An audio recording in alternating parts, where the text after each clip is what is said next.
இன்று காலையில் நாம் பார்க்க போகிற ஒரு சின்ன ஒரு கதை எதை பற்றி அப்படின்னா, ஒரு சாதாரண மனுஷங்க ஒரு சின்ன விஷயம் அவர் வாழ்க்கையில் நடந்துச்சு. அதை பற்றி நம்ம பார்ப்போமா?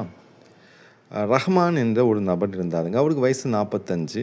அவர் ஒரு கடையில் நல்லபடியாக வேலை செஞ்சுக்கிட்டு இருந்தார். ஒரு சின்ன டீ கடையில் அவர் வேலை செஞ்சுக்கிட்டு இருக்கார். அவர் முதலாளி கொடுக்கக்கூடிய சம்பளத்தை அவர் குடும்பத்துக்கும் அவரோட மற்ற தேவைகளுக்கும் அவர் பயன்படுத்துவாருங்க. அவருக்கு 2 பிள்ளைங்க இருந்தாங்க. அவருடைய வாழ்க்கை ரொம்ப அமைதியாக போச்சு. ஒரு பிரச்சனையுமே இல்லை.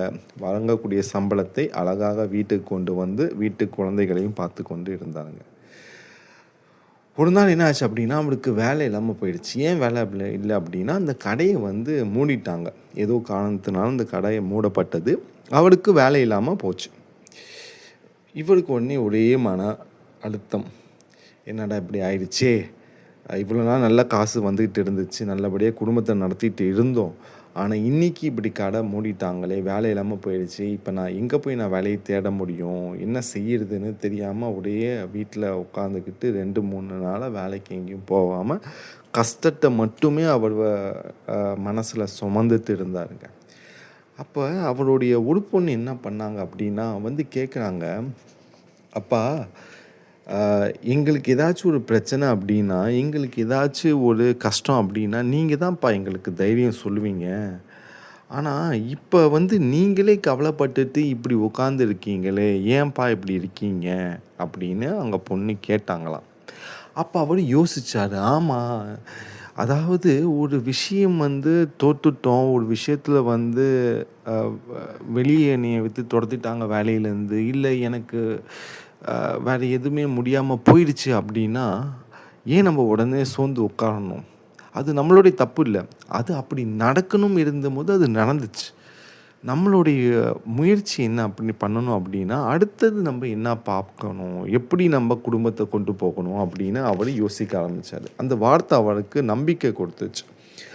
பின்னாடி என்ன பண்ணார் அப்படின்னா, வீட்டிலேயே அவர் இருந்துட்டு வீட்டிலே டீ கடை மாதிரி ஒரு சின்ன ஒரு டீ போட்டு விற்கிறதும், சின்ன சின்ன ஸ்நாக்ஸ் அவர் தின்பண்டங்கள் செஞ்சு விற்கிறதும் வீட்டிலேருந்து இந்த வேலை பார்த்துக்கிட்டு இருந்தாலும் ஓரளவுக்கு காசு வந்துக்கிட்டு இருந்துச்சு.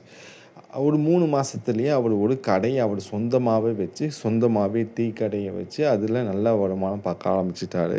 பழையபடியாக ஒரு வாழ்க்கை எப்படி ஆயிடுச்சு, அந்த காசு வீட்டுக்கும் அந்த வருமானம் நல்லபடியாக போயிட்டு இருந்துச்சு. இந்த கதையிலேருந்து நம்ம என்ன தெரிஞ்சுக்கணும் அப்படின்னா, நம்ம வாழ்க்கையில் எப்பயுமே கண்டிப்பாக சந்தோஷமே இருக்காதுங்க. கண்டிப்பாக எப்பயுமே சந்தோஷமே இருக்காது. கண்டிப்பாக சந்தோஷம் இருக்கும், நாளைக்கு வருத்தமும் இருக்கும், அடுத்த நாள் சந்தோஷமும் இருக்கும். ஸோ இப்படிப்பட்ட வாழ்க்கை தான் நம்மளோட மனிதர்கள் ஒவ்வொரு நாளும் எல்லா வீட்லேயும் நம்ம வாழ்ந்துட்டுருக்குறோம். பார்த்துக்கோங்க, எதிர்பாராதமாக ஒரு விஷயம் நம்ம வாழ்க்கையில் நடக்குது அப்படின்னா கொஞ்சம் பொறுமையாக இருங்க. நீங்கள் மனசை தளர்ந்து விடவே கூடாது. இது பார்த்திங்க அப்படின்னா படிக்கிற பிள்ளைங்களுக்கும், ஒரு பொண்ணு வீடியோவில் பார்த்துட்ருக்கேன். அந்த பொண்ணு நீட் எக்ஸாமுக்கு போகணும், டைம் மிஸ் பண்ணிட்டாங்க, கேட்டை போட்டுட்டாங்களாம்.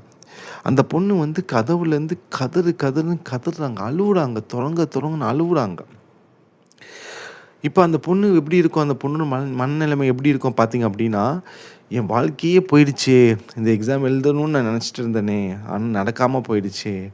ஆனால் அதுலேயும் அவங்களுக்கு ஒரு நன்மை கண்டிப்பாக இருக்கணும், அவங்க அதை புரிஞ்சுக்கணும்.